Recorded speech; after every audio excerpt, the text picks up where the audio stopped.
guys, how are you? Welcome back to my channel. Happy New Year, babes. I'm so excited. Happy 2019. First video of 2019, super excited. So, as you guys have seen by the title, I'm here to talk to you guys about a couple different things when it comes to school. Grad school in particular. I get a lot of questions in my DM on Instagram, and I just want to sit down and talk to you guys about the difference in my personal opinion between online schooling and your traditional brick and mortar schools, my thoughts about them, and also, does it really matter the school that you go to?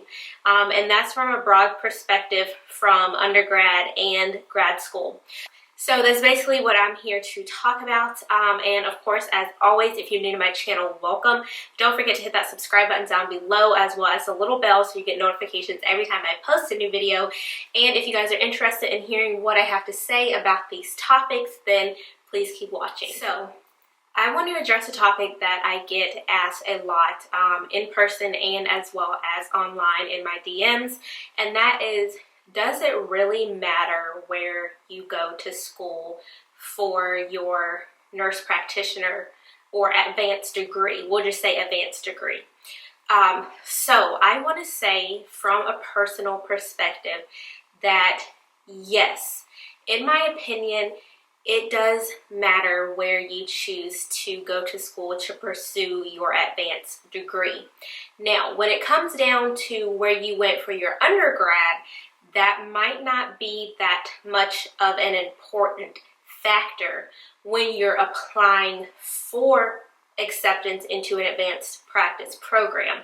They will look at your undergrad GPA and they will look at you as a whole, as an individual, your GPA, your volunteer experiences, that sort of thing. But where you necessarily went to school for undergrad might not be as important.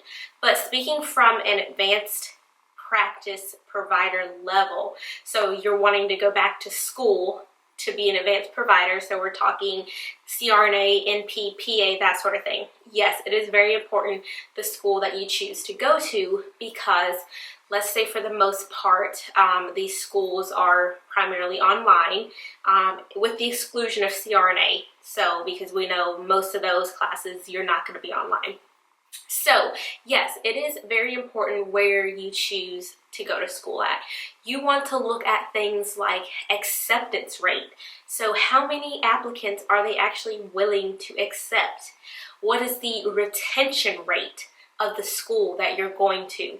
So of those candidates that are accepted, how many are actually retained at the school?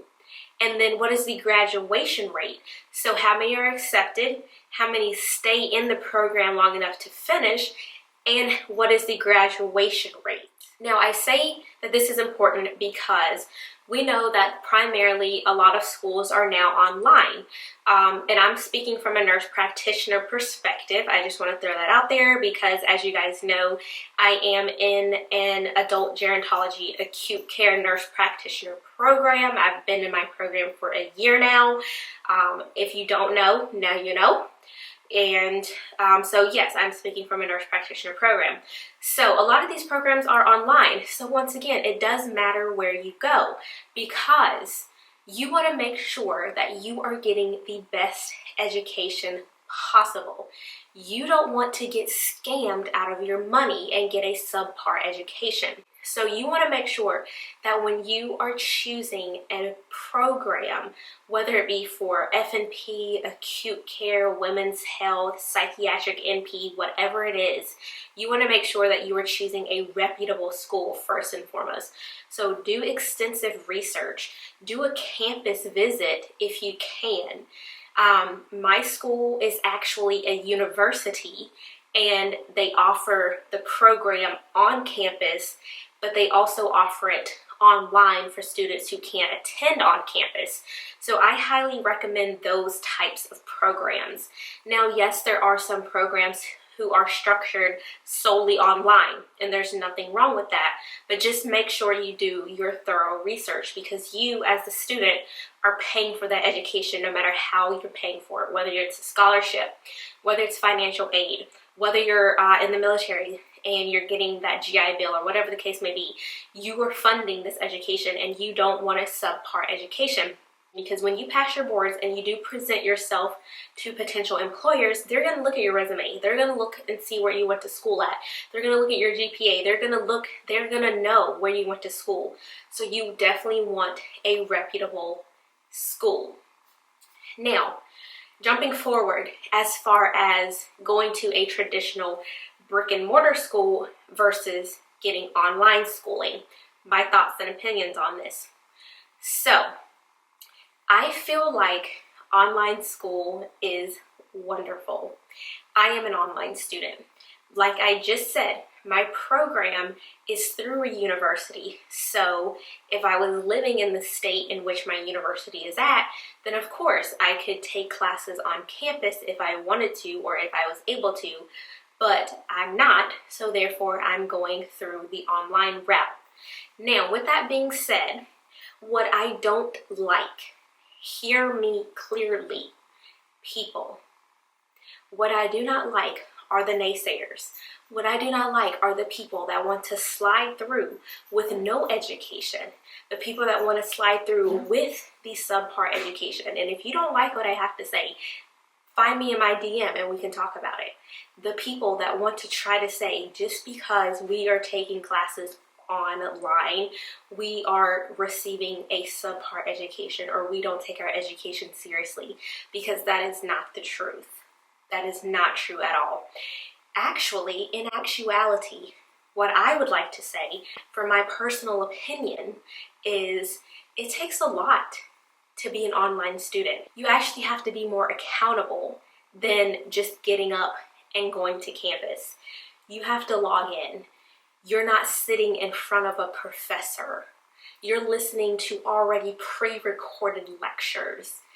You are accountable for your own education. Now, yes, that is the same for a traditional brick and mortar campus student, but it is also the same for an online student. Now, online has been booming and popping for a couple years now, and it's a lot easier for people who have active lives and families to pursue an education, and I think it's a wonderful thing. So yes, being an online student can be equally as hard, or if not harder, than being an on-campus student. In my opinion, when you're on campus and you're in these classes, like, you know, your undergrad, or if you're in grad school and you just go to class, you're there, you're focused, you're in the moment. Whereas these online classes, you really have to make yourself concentrate. Like, you really have to get yourself up out of bed, get yourself to the library, get yourself to a Starbucks, get yourself somewhere where you can get into that school mode focus. So the one qualm, or the one issue that I would say that I have found with being an online student, however, is when it comes to clinicals, and this is speaking from an NP student aspect. We do have our clinical coordinators, but it's kind of looked upon as you're the student, so you should be looking out for your own education, and you should also be trying to find your own clinical sites. Whereas it's a little bit harder because you're online, and by being an online student, that most likely means you're in a different state than where your school is located. So it's not as easy to walk to your professor's office or get in touch with somebody that you might need to get in touch with that can help you.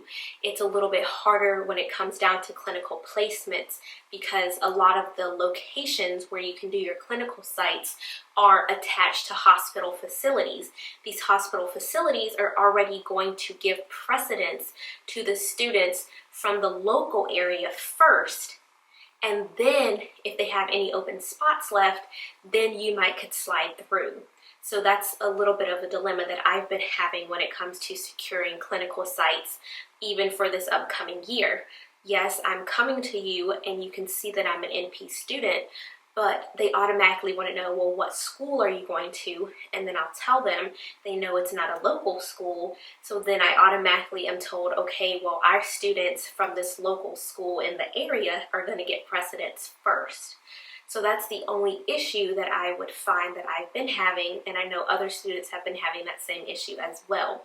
So that would be the one downfall as to not being on a brick and mortar campus, because I'm not able to go physically speak to my faculty and let them know the problem that I'm having.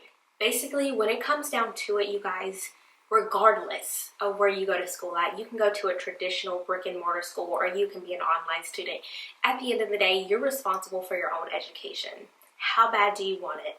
And what are you doing? What kind of effort are you putting in to get to graduation and cross that finish line? That's what it basically comes down to. And if you're wanting to enter into an advanced practice program, let's say nurse practitioner, just for the sake of arguing, because that's what we're talking about, that's this program that I'm in, so that's kind of what I'm leaning more towards and talking in this video, then yes, look at the school that you're interested in applying to. Look at those acceptance rates, graduation rates, look at those retention rates. Look at other schools in the area.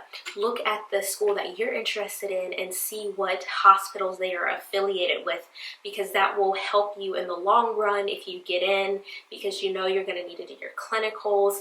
So these are things that you need to keep in mind. And for the naysayers out there, I don't want to hear what you guys have to say about online students. I don't want to hear it. I don't want to see it in my DMs. I don't want to see it on social media, because you're spreading negativity on the online nursing community for online students. And I'm not about the negative. And it's 2019, it's a new year. So I don't want any of that. Because if you're out here trying to get an education, that means you want to do better for yourself and for others and for your patients. So that's all that matters at the end of the day. So I hope you guys have enjoyed this video. Please don't forget to like, comment, and subscribe down below. Let me know your thoughts in the comment section. And as always, I love you guys. I hope your 2019 is filled with blessings. And as always, I will be back with more videos, so make sure you hit the little bell so you get notifications every time I post a new video, and I will talk to you guys later. Bye!